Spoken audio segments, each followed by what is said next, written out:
ଦିଦି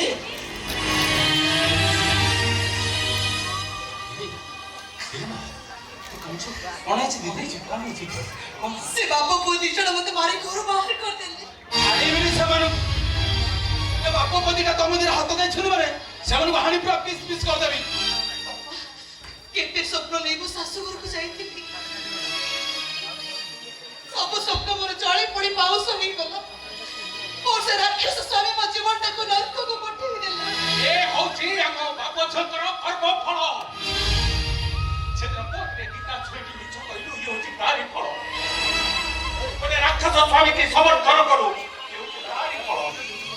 ସବୁ ପରେ ତୋ ଖୁସି ପାଇଁ ମୋ ପାଟିଟାକୁ ମୁଁ ବହୁତ ରଖିଲି ଇଏ ହଉଛି ଆମ ବାପ ଝିଅଙ୍କର କର୍ମ ଫଳ ମୋର ସବୁ ସୁଖ ସରିଗଲା ବାପା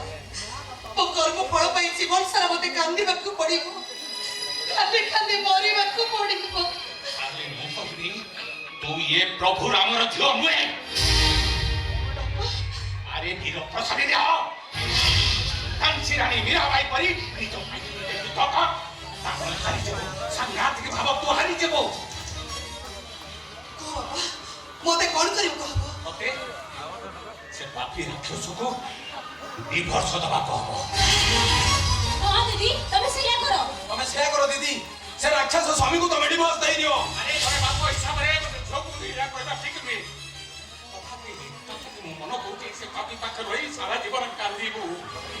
ଆମ ଅନ୍ତରାତ୍ମା କହିବ ମୋ ଝିଅକୁ ନିଜ ପାଇଁ ଯୁଦ୍ଧ କରିବାର ମନ୍ତ୍ର ମୁଁ ଶିଖେଇ ନାହିଁ ମଙ୍ଗଳ ପାଇଁ ସମାଜର ମଙ୍ଗଳ ପାଇଁ ନାରୀ ଜାତିର ମଙ୍ଗଳ ପାଇଁ ପାପି ଜଳନ୍ଧର ମରି ପାଉଁଛି ଦେଇଦେ ପାପିଟାକୁ ଡିଭୋର୍ସ ଦେଇଦେ ଆରେ ଦେଇଦେ ଡିଭୋର୍ସ